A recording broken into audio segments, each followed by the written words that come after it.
with that, let's get into the draft portion of things, Sarah. We know that Lamar Jackson and Eric DeCosta have a relationship, and it's a unique one. That's for sure.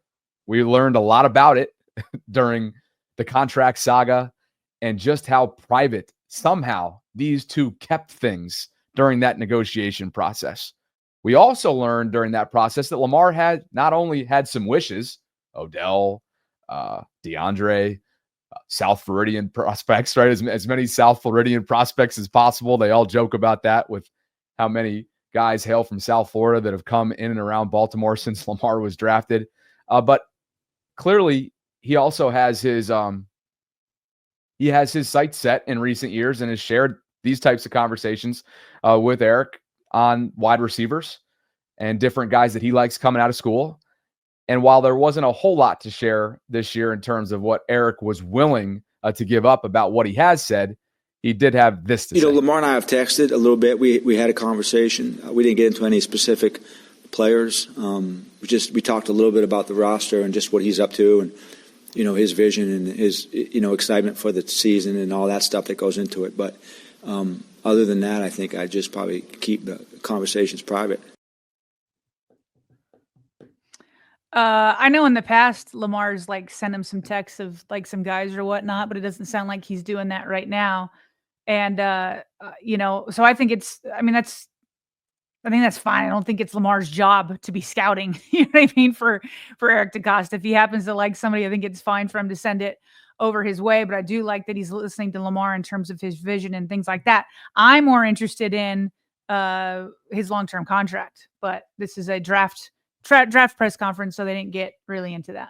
Sure, but there was obviously tons of draft nuggets, and you're of course talking about the two extensions that still loom out there that we've been trying to get down to the bottom of throughout my travels and our conversations with different guests and insiders this offseason, the Derrick Henry and the Lamar extension, for those that haven't necessarily been following along. But Eric, I tell you what, I think, Sarah, with 11 total picks, and maybe it's a good time to remind you that, and let's actually do this so that everybody sees what it is that the Ravens are working with come draft weekend, which is next weekend, hard to believe, weekend after Easter.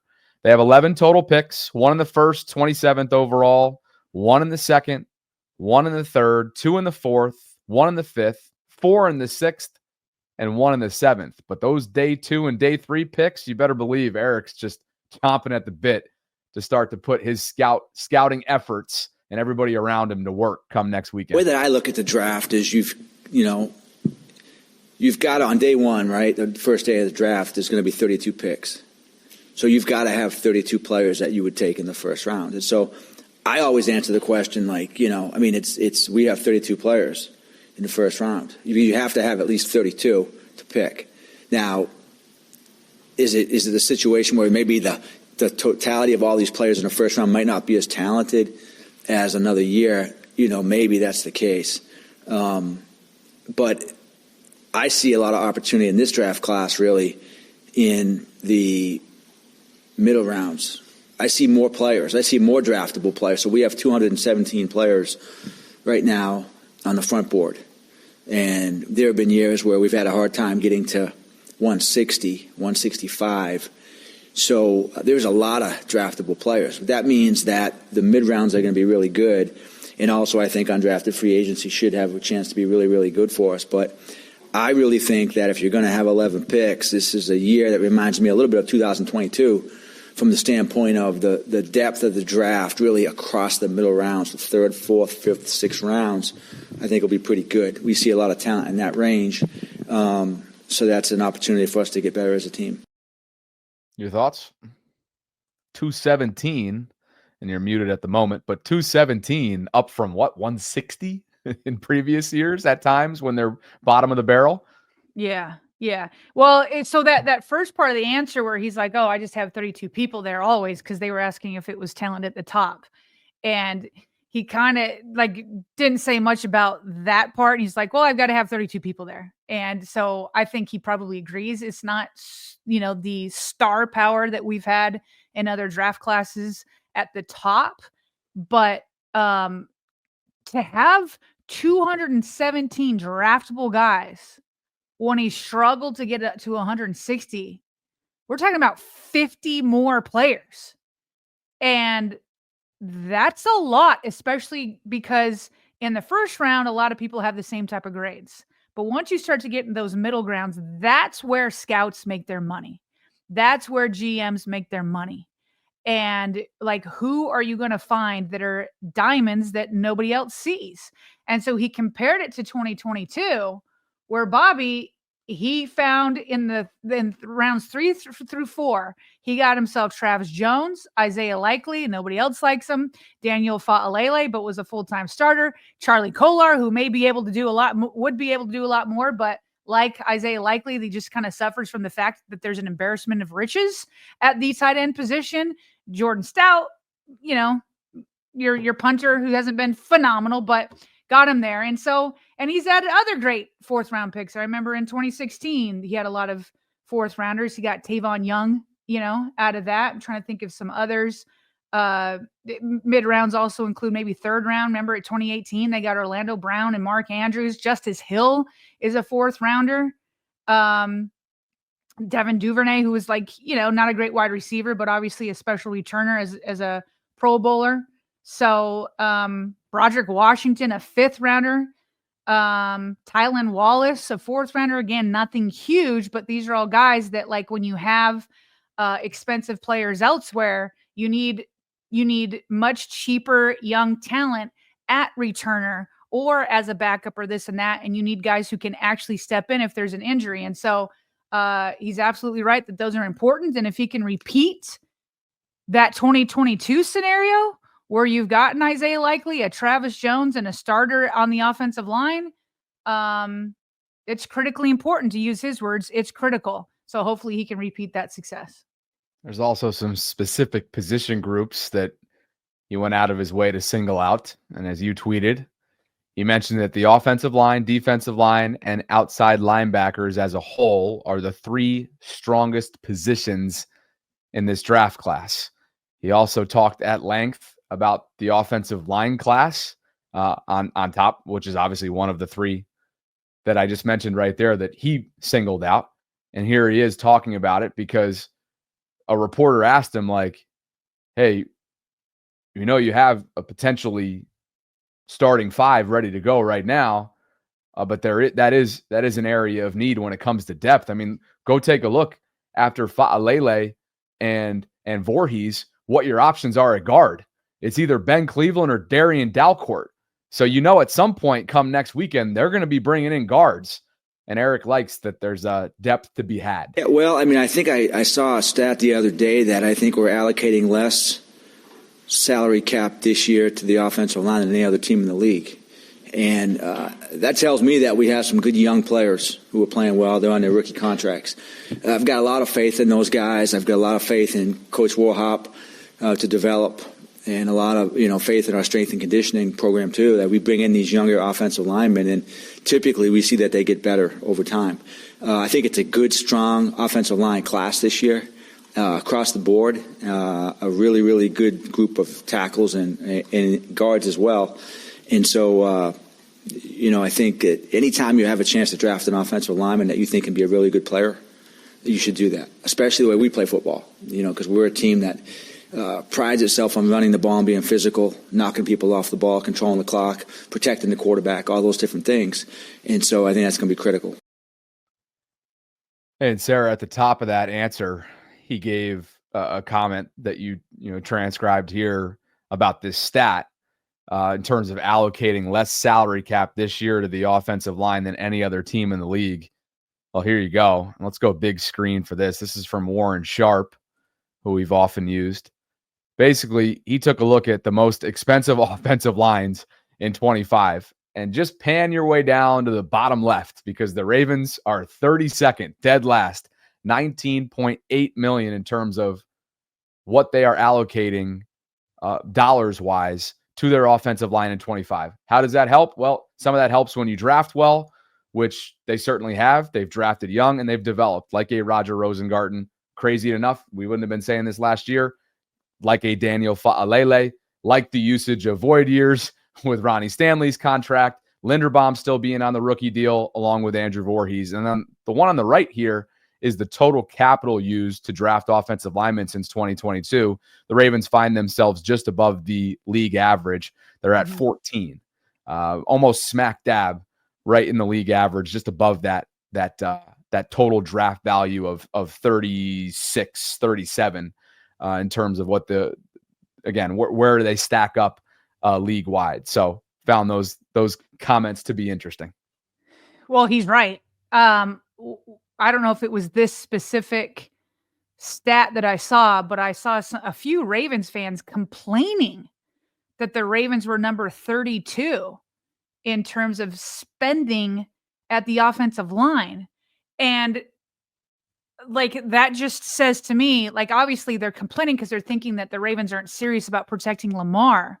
But if you don't understand how the salary cap works, you don't understand that being able to be number 32, not in all cases, but certainly in this case, that being able to spend the least means that your team put their most valuable assets, which is draft picks, towards the offensive line and protecting Lamar Jackson. Not only did they use those draft picks there, but they hit on it.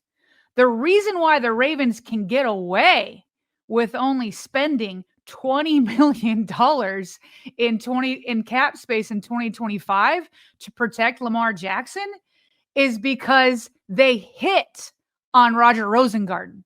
It's because they hit on Tyler Linderbaum, and they singled on Daniel Falele. Is single okay? maybe. Never know. But and then on, we don't know who the left guard is going to be, and so that's why he's saying, in this draft class, first of all, he sees some good tackles, so hopefully they're going to be able to get a swing tackle for the backup position, and then maybe he'll be able to find a guard that will compete with Andrew Voorhees. But that whole Linderbaum, Fa'alele, and Roger Rosengarten is why they're number 32. Now, I think they could upgrade from Fa'alele for sure. And again, maybe if they hit on a couple of guards, they will. But it's good news if you can put the vast majority of your money behind your quarterback and be able to hit in the draft over and over and over again. Because a franchise quarterback outside of that rookie deal is uber expensive. Now, we can definitely criticize this team for not taking advantage of Lamar Jackson in his rookie year contracts. That for sure you can criticize him for that, for not getting a Super Bowl while he was on his rookie contract. But you can't criticize him for hitting in the draft and therefore not having to spend on a starting right tackle or a starting center, who are some of the best in the league. Could be Roger Rosengarten. I won't be there. I won't go there yet, but are trending in that direction. Yeah. So it's nothing to poo-poo that list. It's something to celebrate. Well, meaning the list of where they are, though, in terms of knowing what Lamar's on the books for and knowing that they have had some success with cultivating this youth movement, right? That Eric DeCosta essentially preached patience for, by the way, this time last year, or asked, kind of universally asked for patience. And so for them to have that kind of stability now a year later is something to hang their hat on. Now, to differentiate, you cannot celebrate that. We weren't able to celebrate that at the wide receiver position for decades because they just had a philosophy that it was like, we're not spending at wide receiver. They don't have that philosophy on offensive line. They've spent much higher in the past, but it's because they hit, especially at right tackle and center. Whereas with the wide receivers in the past, they're like, well, we're just not spending there. And they were like swing and a miss over and over and over again at wide receiver. So when the wide receivers were at number 32, that was bad news because they weren't drafting well and they weren't willing to spend. On the offensive line, they are willing to spend, but they don't have to because they hit, especially on center and right tackle. Couple more draft nuggets coming up for you, including edge rusher and the potential of going after a tight end, even Real though quick you before we have. do that, Bobby, just because I didn't get a chance. I'm sorry to interrupt you, but Well, was I got to gonna. interrupt. I got to interrupt you though, because I got to jump. Okay, That's what I was go ahead and setting up. jump. Go So, ahead and jump. Yeah, so I'm yeah. going to my dentist office, get dental appointment at 2:30, and you're going to take everybody home. I appreciate you. Yeah, no problem. Good luck. Hope there's no like cavities or whatever's going on over Me there. too. Need a new retainer too. So more to come. All right. Good luck. Appreciate you. Bye-bye. See ya. So anyway, I just wanted to back up here to talk about this quote right here, where Eric DeCosta said that the offensive line, defensive line, and outside linebackers as a whole are the three strongest positions in this draft class. That's good news that lines up with some of the Ravens' biggest needs, at least as I see them.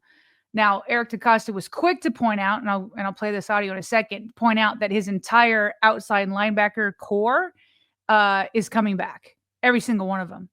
But we know that Odafe Owe and Kyle Van Noy are not under contract beyond 2025, so they have to start building for the future. But on top of that, we all know that there's room for more talent. As much as we love that Kyle Van Noy and Odafe had double-digit sacks last year, we know that we need more talent, like influx. Let's go. Let's get more. The more, the merrier. And if possible, get a game record. I don't know that that's possible at number 27, but that's what you would like to see, 27 or beyond. So it's good news. Defensive line, Michael Pierce. He's retired now. They did not re-sign Brent Urban, so you need a defensive end. And so nice to hear that about the defensive line. And then offensive line, we all believe they can upgrade at both guard positions. And on top of that, it wouldn't hurt to find a tackle of the future.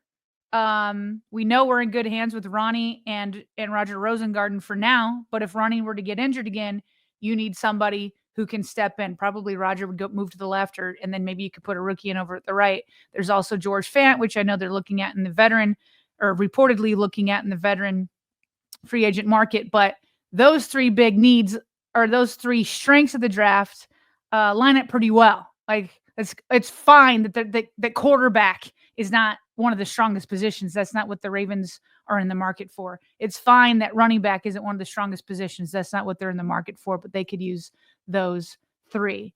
In terms of cornerback, Eric DeCosta was asked if he feels like that's a need, even though he just got a first rounder with Nate Wiggins last year. He reiterated what he always says, that you can never, ever, ever have enough cornerbacks. And he talked about how when they had played the Steelers a couple years ago, they were quickly down. I think he said 21 or 27-0. And he was like, not to disparage anybody, but we had a lot of corners that were playing because of injury. And he's like, 1 minute you feel like the cupboard is stocked, and this next minute you feel like it's empty. And so he said, quote, I feel pretty sure we'll at least take one corner in the draft. So he said that about corner. He has said that about safety. Seems like he feels that way about the offensive line. So feeling pretty good about those situations. He was asked specifically about that pass rusher class. Here's what he had to say. I do think it's a good draft class. Now, if I'm not mistaken, we've got our entire outside linebacker core coming back this year. So that's a great situation for us because we didn't lose anybody. And so from that standpoint, I think it's good. Now, again, there are some really talented guys in this draft class. And, there are guys that we'll be looking at as first-round guys, second-round guys, third-round guys, fourth-round guys we think could come in and compete to really play right away or develop and become really good players. So that's exciting for us. I think that if you're looking at the offensive line, the defensive line, and the, outside linebackers as a whole, I would say they're three of the strongest positions in this draft class. So there he is reiterating it again. In terms of tight end, we already know Charlie Kolar and Isaiah Likely don't get as many opportunities as they would on other teams. That's a good problem to have, obviously. But even though they're good there, we know that Isaiah Likely and Mark Andrews are not under contract beyond 2025. And so is it possible that he could go ahead and take a tight end this year? He was open to that depending on who's there. I just think it depends on the player. Like, there are some really good players in this. And the same could be said about the running back position as well. And we've talked about that. We talk about these things all the time. And the reality of it is if there's like a tight end that we think is a blue chip tight end or a running back that we think is a blue chip running back, we're going to take them just because they're important. And if the talent is such that we think this guy can impact our team at some point. All right. So he's open to that, obviously, but that's what you always, got to say. I don't think they're out looking for tight ends.